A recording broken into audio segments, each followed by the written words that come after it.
Il est des jours où les concordances d'événements inattendus, les coïncidences étonnantes et improbables mettent à mal la part rationaliste d'un être. Ce jour-là, en forêt de Brocéliande, je crois avoir flirté avec les frontières du rationnel.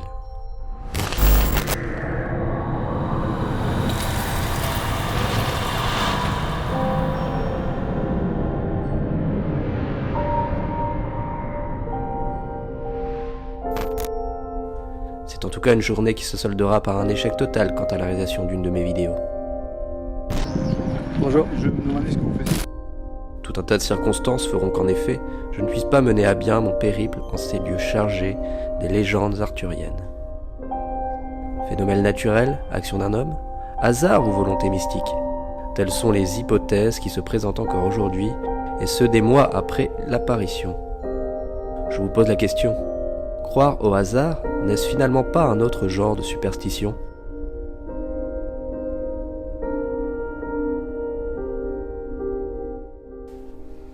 Alors voilà, on se retrouve après cette petite introduction. Alors comme vous l'avez compris, j'ai filmé ce phénomène en octobre dernier. C'est un phénomène assez saisissant quand même, qui montre le paysage d'un quelque chose d'un peu lumineux, qui file à toute vitesse juste sous le drone. Je l'ai posté en non répertorié le jour même directement sur ma chaîne YouTube pour savoir si les dronistes que je pouvais connaître auraient éventuellement une idée. Alors, n'ayant pas de réponse précise de mes collègues dronistes, je restais un petit peu intrigué avec cette apparition. Je me suis dit, mince, qu'est-ce que ça peut être?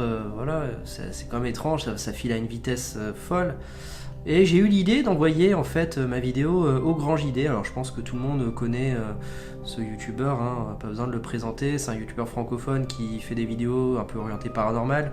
Et notamment une de ces séries de vidéos qui propose de voir en fait les expériences paranormales entre guillemets, de ses abonnés.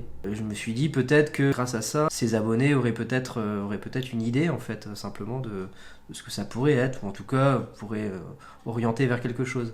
Alors j'ai envoyé le mail quelques jours après avoir diffusé ça en non répertorié sur ma chaîne. Il faut savoir que évidemment j'ai attendu des mois avant d'avoir une réponse. Il m'a répondu simplement début janvier, je ne sais plus quelle date exactement, en m'informant que ça serait diffusé prochainement sur sa chaîne, sans me préciser plus de choses que ça. Donc j'ai attendu la diffusion, j'ai vu que effectivement mon petit rush était passé dans sa vidéo.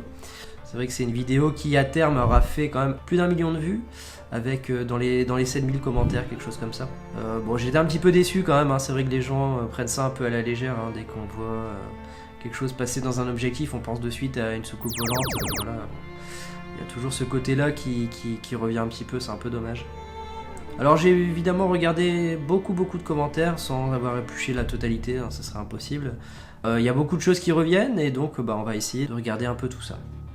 Alors évidemment, comme je le disais, dès qu'on parle d'un phénomène un peu particulier, il y a toujours des petits rigolos. Alors j'ai eu quoi? J'ai eu Superman qui passe dans la vidéo, la frappe de Pavard pendant la Coupe du Monde.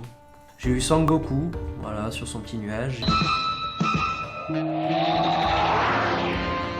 Plus vite, nuage magique, dépêche-toi! J'ai eu le surfeur d'argent. J'ai eu le vif d'or aussi. Un drap, pourquoi pas un drap. Casper qui passe, voilà. Pas, Et j'ai également eu, évidemment, le plus que j'ai eu, ce sont des caca d'oiseaux. Voilà, je vous laisse admirer le potentiel de caca, de chant. Allez, plus sérieusement, on revient vers des choses qui paraissent un peu plus probables. Et parmi celles-ci, on va parler en premier lieu des reflets. Effectivement, on pourrait penser qu'il s'agit d'un reflet ou d'un flair lumineux dû à l'objectif ou je ne sais quoi. Certains vont parler de gouttes d'eau. Bon, c'est vrai qu'il y a le lac qui est un peu plus bas, pourquoi pas.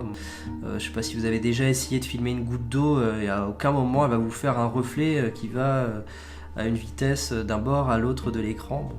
Je mets de suite de côté la goutte d'eau. Alors on m'a parlé de reflets de soleil qui pouvaient être provoqués par une ligne électrique, une vitre ou ce genre de choses. Écoutez, je vois pas, ça fait 1 an que je fais du drone, j'en ai survolé des lignes électriques partant de soleil, jamais j'ai eu ce genre de phénomène, et croyez-moi que j'en ai survolé quelques-unes quand même. Également des flares lumineux, les flares lumineux dus à l'objectif, c'est vrai que quand on a tendance à filmer face au soleil, on peut apercevoir des espèces de reflets dans l'objectif, Mais non, vous pouvez même regarder l'introduction de cette vidéo, vous verrez déjà des des reflets dus au soleil dans l'objectif, ça n'a pas du tout le même aspect. On voit vraiment que ce qui passe à travers l'écran est animé, c'est vraiment quelque chose d'animé, c'est pas quelque chose qui est dû à une orientation par rapport au soleil. Alors on m'a également parlé de la nacelle du drone. Effectivement, ceux qui s'y connaissent un petit peu sur ce genre de modèle, vous voyez, hop, je vais essayer de le focus un peu mieux. On a une espèce de nacelle, une protection ici en plastique qui s'enlève, hein, c'est amovible, hein, vous voyez, hop. Sauf que moi je ne l'utilise jamais durant un vol, je l'utilise seulement pour protéger pendant les transports. Alors c'est vrai que si vous utilisez ça en plein soleil, je pense que ça peut faire des flares lumineux au niveau de la caméra. Alors déjà de 1 c'est pas conseillé, hein. Vous voyez là on a des grilles de ventilation qui permettent de refroidir le drone. Il faut savoir que ça chauffe beaucoup un drone. Cette petite capsule là pourrait être à l'origine d'un flare lumineux. Il faut savoir que je ne l'utilise jamais durant mes vols. Voilà. Donc ce n'est pas cette petite chose qui aurait pu provoquer ce genre d'effet visuel en tout cas. Alors certains m'ont également parlé des hélices du drone. Alors il faut savoir que sur ce genre de modèle, le Mavic, vous les voyez quasiment jamais, hein. Il faut vraiment que vous ayez un vent assez fou, que vous utilisiez une vitesse très forte, par exemple en mode sport, pour que vous puissiez voir les hélices, hein.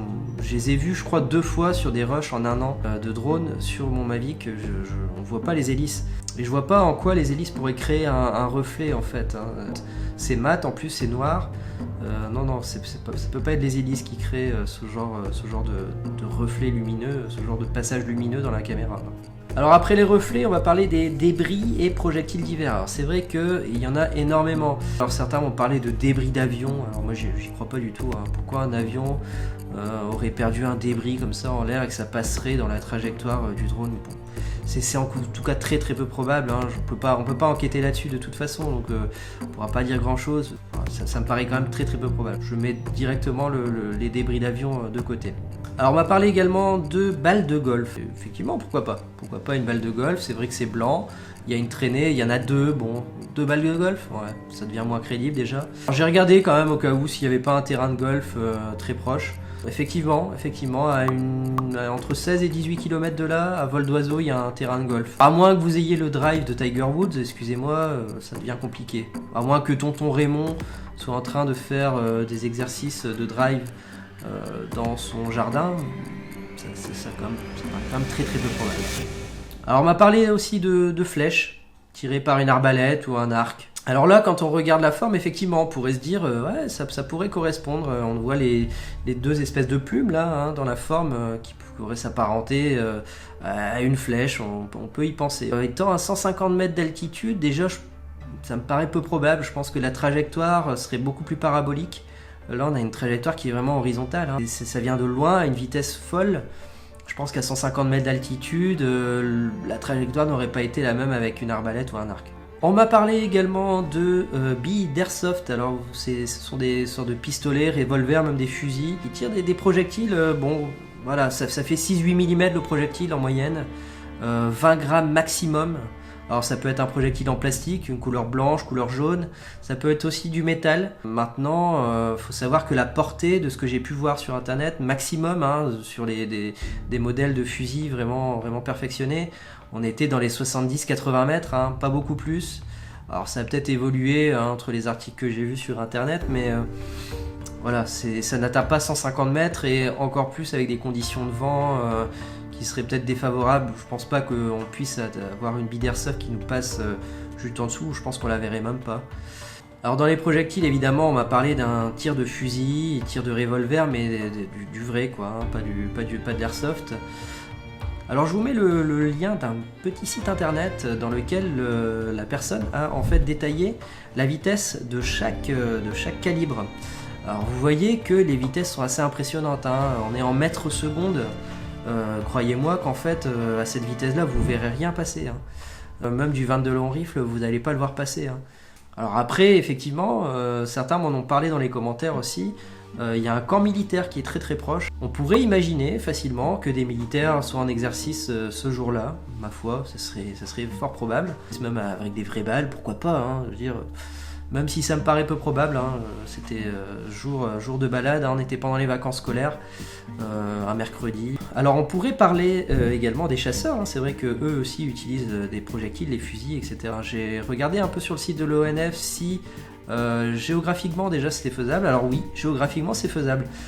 Quand on regarde la position du drone sur la carte de l'ONF et la position de la partie domaniale en fait, la partie dans laquelle on est autorisé à chasser, effectivement on est très très proche en fait de la partie où les chasseurs ont le droit de chasser le gibier. Maintenant il faut savoir que selon les dates, effectivement en octobre, début octobre la chasse est ouverte. Maintenant, les mercredis, jour de la prise de vue, la chasse est fermée. Donc, ce jour-là, il n'y avait pas de chasseurs normalement dans le coin. Alors, toujours dans les projectiles ou débris, on va parler des météorites. Alors, je vous mets directement le lien de Wikipédia dans lequel tout est détaillé. Alors, je ne vais pas détailler les probabilités d'apparition d'une météorite, mais sachez que on découvre par an, selon le site Wikipédia, qui n'a rien de scientifique, même si les sources ont l'air assez sûres, il y aurait 2 à 5 structures d'impact météorique découvertes à l'année. Donc ça paraît quand même très très peu probable. Et il faut savoir que la vitesse d'une météorite est assez énorme. La vitesse finale serait comprise entre 90 à 180 mètres secondes. C'est très très rapide. Donc ce serait vraiment une probabilité assez infime, même si le phénomène pourrait se rapprocher, la couleur, etc. Donc voilà, on a fait le tour un petit peu de tout ce qui est projectiles et débris divers. Maintenant on va s'intéresser aux drones. Alors c'est vrai qu'on pourrait se dire, écoutez, moi j'ai mon drone qui est en l'air, pourquoi ce ne serait pas un autre drone? Alors déjà, des drones de cette gamme là c'est impossible, les vitesses atteintes sont trop faibles comparé au phénomène observé. C'est impossible que le drone de cette gamme là aille à cette vitesse là. On remarque aussi que la taille du phénomène observé est vraiment plus petite qu'un drone. Un drone de cette gamme-là, j'entends. Non, ça peut pas être un Mavic Pro, ça peut pas être un Spark, ça peut pas être un Phantom ou autre drone de ce type.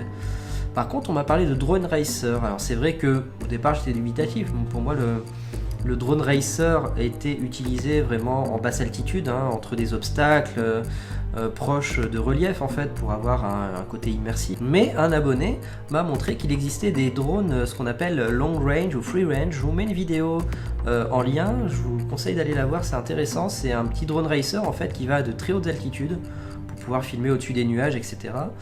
Et donc on peut imaginer que même à 150 mètres d'altitude, on puisse croiser un drone long range. Alors je peux pas mettre complètement cette hypothèse de côté. Maintenant, j'aurais tendance à le faire quand même. Je crois pas que dans nos contrées, on rencontre des drones long range à 150 mètres d'altitude. La vitesse pourrait correspondre à un drone long range, un drone racer en tout cas. La taille aussi, on a des drones racers qui sont vraiment très très petits. La couleur aussi, la forme, pourquoi pas. On peut imaginer que les 2 traînées blanches soient les 2 traînées des hélices. Il faudrait pouvoir faire le test. Moi j'ai pas de drone racer, j'aimerais bien pouvoir en avoir un justement, pouvoir faire le test. J'ai pas les moyens de le faire. Si vous avez la possibilité de le faire, n'hésitez pas à le faire et à m'envoyer le rush à la limite. Ça serait intéressant en fait d'observer ce que ça pourrait produire en tout cas. Alors concernant les drones, il y a également la possibilité que ce soit un drone de l'armée. Faut savoir que les armées maintenant utilisent de plus en plus les drones, de drones très petits. Je vous mets quelques photos.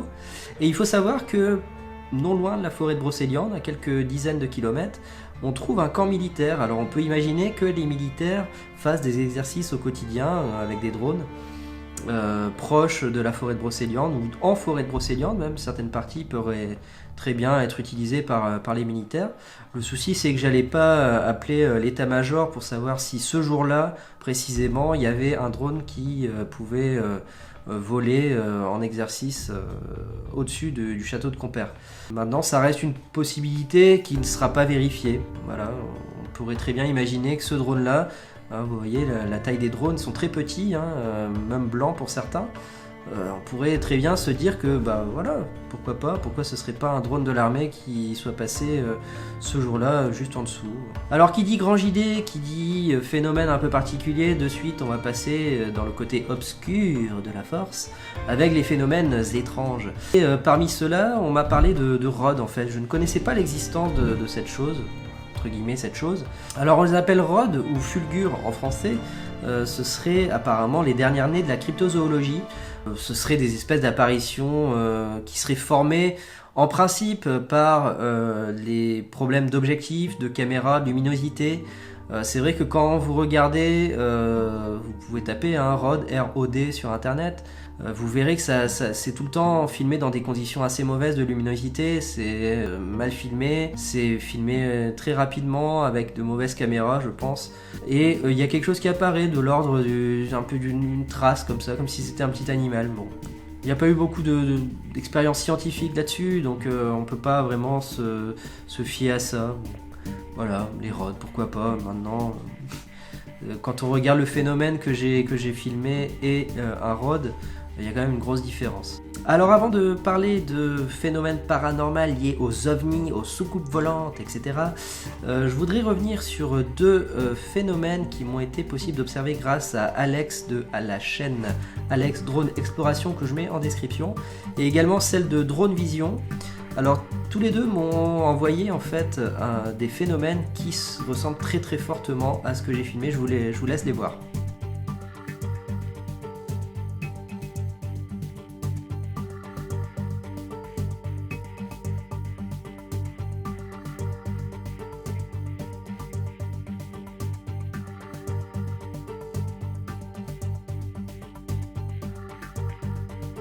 Alors c'est assez fou hein, la ressemblance des phénomènes, la vitesse est la même, la trajectoire est la même, l'environnement semble le même.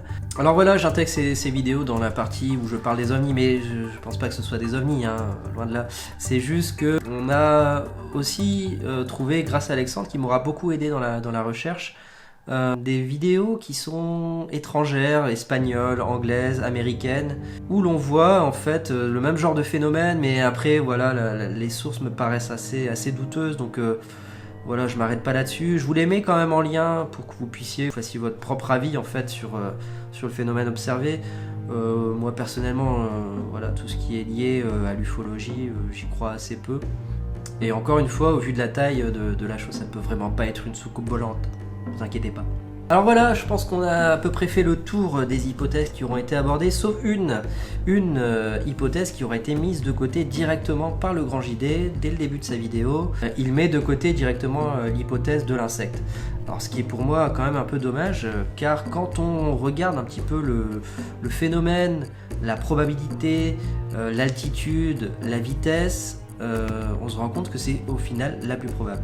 Je me suis rapproché du site de l'Office pour les insectes et leur environnement qui détaille en fait la vitesse que peuvent atteindre certains insectes, notamment des insectes des étangs. Alors il faut savoir que le phénomène que j'ai filmé se situe juste au-dessus d'un étang, hein, des zones marécageuses, il y a de l'eau, il y a des roseaux, etc. Il faut savoir que selon ce site, il y aurait certains types de temps, TAON, qui pourraient atteindre 145 km/h, ou même certaines libellules, pas loin des 100 km/h. Et il faut savoir en plus que certains insectes peuvent être pris dans des courants d'air qui va les amener à une altitude assez haute, hein. Là j'étais qu'à 150 mètres, mais selon le site que je vous mets encore une fois en lien, les insectes peuvent atteindre plusieurs centaines de mètres, voire même kilomètres d'altitude. Et oui, il n'est pas rare que sur les avions, on retrouve des papillons, des insectes divers collés suite à un vol. Donc je ne sais pas pourquoi le Grand JD aura mis de côté directement cette hypothèse qui pour moi est celle que je retiendrai, la plus probable. Géographiquement c'est probable, au niveau de l'altitude c'est probable, au niveau de la vitesse c'est aussi probable, hein. Il faut savoir que poussé par le vent, un insecte peut décupler sa vitesse. On peut imaginer une libellule hein, qui passe à cette altitude-là avec les reflets du soleil. La libellule aurait très bien pu faire des traînées blanches comme ça sur le côté. Donc voilà, en conclusion, ce que j'aurais pu dire sur ce phénomène. Je remercie en tout cas le Grand JD d'avoir diffusé ce passage dans sa vidéo, c'était intéressant, moi ça m'a beaucoup intéressé en tout cas de me renseigner là-dessus. Je remercie Alexandre de la chaîne Alex Drone Exploration et Drone Vision de m'avoir prêté leurs images pour cette vidéo comme support. Donc voilà, on va terminer la vidéo là-dessus, j'espère que ça vous aura plu, ça vous aura permis d'avoir un peu un retour sur ce qui aura pu se passer ce jour-là en forêt de Brocéliande. N'hésitez pas en tout cas à passer sur Instagram, sur Facebook ou même en commentaire de cette vidéo si jamais vous avez d'autres hypothèses. je répondrai très volontiers et ce sera toujours très intéressant de pouvoir analyser d'autres éventualités. Donc n'hésitez pas. En tout cas, nous, on se retrouve très prochainement pour une vidéo au cœur de Brocéliande que je vais essayer de continuer, de finaliser. Et moi, je vous dis à très bientôt. Ciao!